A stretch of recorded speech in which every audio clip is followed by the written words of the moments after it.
ఆ కథ పేరు అతివాగుడు.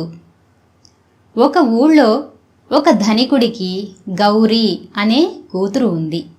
ఆమె చాలా అందమైనది, చురుకైనది. ఆమెలో ఉన్న దుర్గుణం ఏమిటంటే మాట్లాడకుండా ఒక్క క్షణమైనా ఉండలేదు.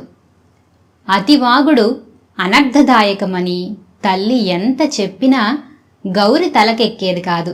ఆమె ఉద్దేశంలో ఎక్కువగా మాట్లాడడం ఒక గొప్ప కళ, చెడ్డ అలవాటు కానే కాదు అని ఆమె అభిప్రాయం. పెళ్లి చేసుకుని భర్త వెంట వెళ్ళిపోయిన తర్వాత కూడా ఆమె తన అలవాటు మానుకునే అవసరం కలగలేదు.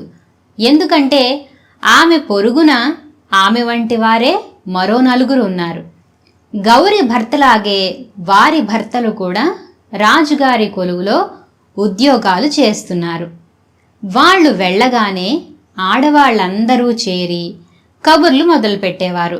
గౌరికి పొరుగున శారద అనే ఆమె ఉండేది. ఆమె ఈ జట్టుతో కలిసేది కాదు. అందుచేత ఈ ఐదుగురికి శారదను చూస్తే తేలిక భావం ఉండేది. ఆమెను గురించి వాళ్ళు వీలైనంత తక్కువ చేసి మాట్లాడుకునేవారు. ఒకసారి ఐదుగురు ఆడవాళ్లు మాట్లాడుకుంటూ ఉండగా గౌరి కళ్ళు తిరిగి పడిపోయింది. మిగిలిన నలుగురు కంగారు పడిపోయి ఏం చెయ్యాలో తెలియక వీధిలోకి వచ్చారు. ఆ సమయంలో అటుగా వెళ్తున్న శారద వాళ్ల ముఖాలను బట్టి ఏదో జరిగిందని గ్రహించింది. ఆమె అడిగిన మీదట వాళ్ళు గౌరి సంగతి చెప్పారు. శారద లోపలికి వెళ్ళి గౌరి ముఖాన నీళ్లు చల్లి స్పృహ తెప్పించి నాడి చూసి నవ్వుతూ, "నువ్వు తల్లివి కాబోతున్నావు" అని చెప్పింది. "కొంచెం జాగ్రత్తగా ఉండు" అని చెప్పి వెళ్ళిపోయింది. శారద చెప్పినది నిజమే అయింది. గౌరి గర్భిణిగా ఉండి పుట్టింటికి పోయి పండంటి కొడుకుని ఎత్తుకుని తిరిగి వచ్చింది. వస్తూనే ఆమె తనకు తెలిసిన వారందర్నీ పిలిచి విందు చేసింది.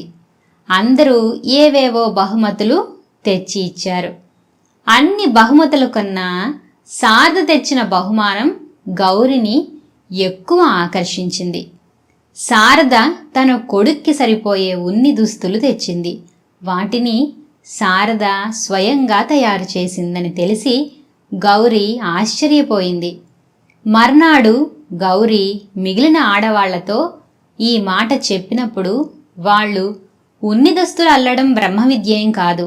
మనం అల్లినవి కొన్న వాటంత అందంగా కూడా ఉండవు. డబ్బు కక్కుర్తి కొద్దీ ఆ శారద చాలా పనులు తానే చేసుకుంటుంది. ఏం చేస్తుంది పాపం, మనలా డబ్బున్నది కాదు" అని తేల్చారు. శారద పొదుపరి అన్న సంగతి గౌరి గుర్తించింది. ఆమె పాడి చేస్తుంది, పిడకలు తయారు చేస్తుంది, దొడ్లో కూరలు పండించి ఎక్కువగా ఉన్నప్పుడు పొరుగువారికి ఇస్తుంది. తన భర్తకు అంగీలు, తనకు రవికలు కుట్టుకుంటుంది. చిన్న చిన్న రోగాలకు స్వయంగా వైద్యం చేసుకుంటుంది. ఇలా ఉండగా గౌరికి ఆమె భర్త ఒక రహస్యం చెప్పాడు. రాజుగారి పైన హత్యా ప్రయత్నం జరిగింది.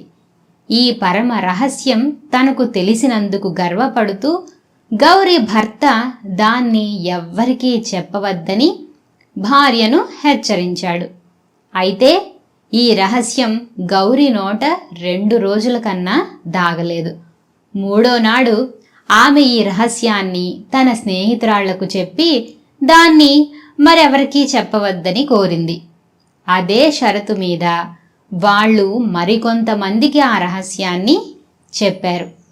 ఇలా 4 రోజులు తిరగకుండానే ఆ రహస్యం నగరమంతా పాకిపోయింది. 5వ రోజు రాజభటులు గౌరి భర్తను తీసుకుపోయి కారాగృహంలో పెట్టారు. గౌరి లబోదిబోమంటూ ఏడ్చింది.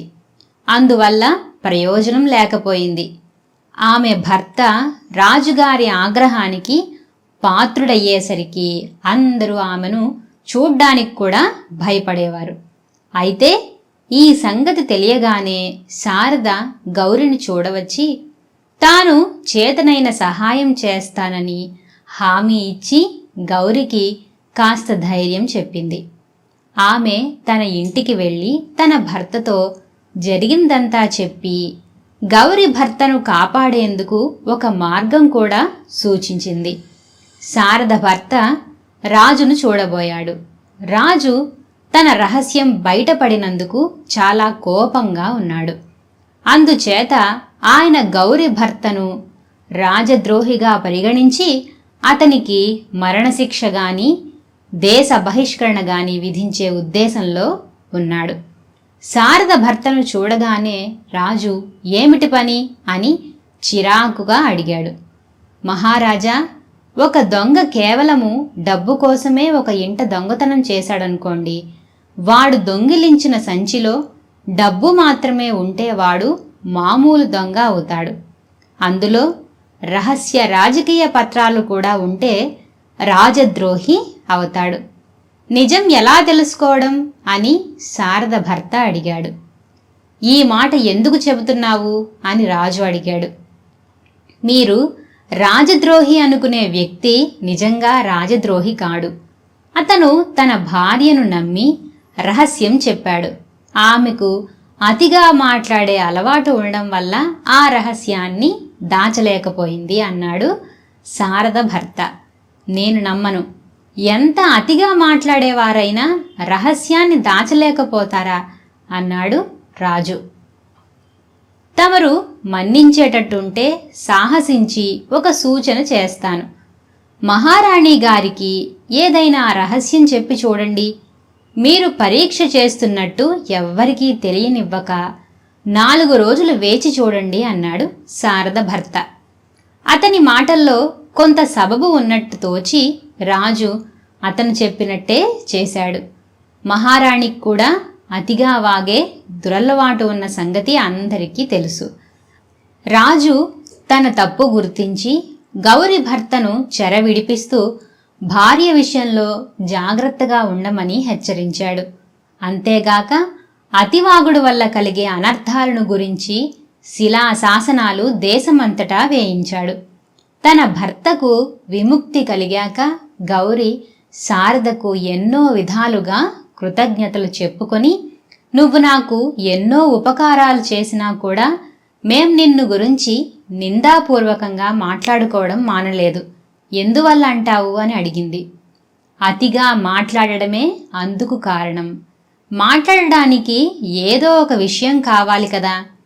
ఏదీ దొరక్కపోతే తెలిసిన వాళ్ళను గురించి చెడ్డగా మాట్లాడుకోవడం మొదలు పెడతారు.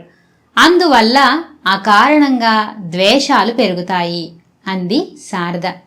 గౌరికి జ్ఞానోదయమైంది. ఎక్కువగా మాట్లాడకపోవడం వల్లనే శారద ఎన్నో విద్యలలో ఆరితేరిందని గ్రహించి ఆమె తన అతి వాగుడుని కట్టిపెట్టి శారద దగ్గర ఎన్నో విద్యలు నేర్చుకుంది. విన్నారు కదా, ఇది ఈ అతివాగుడు కథ.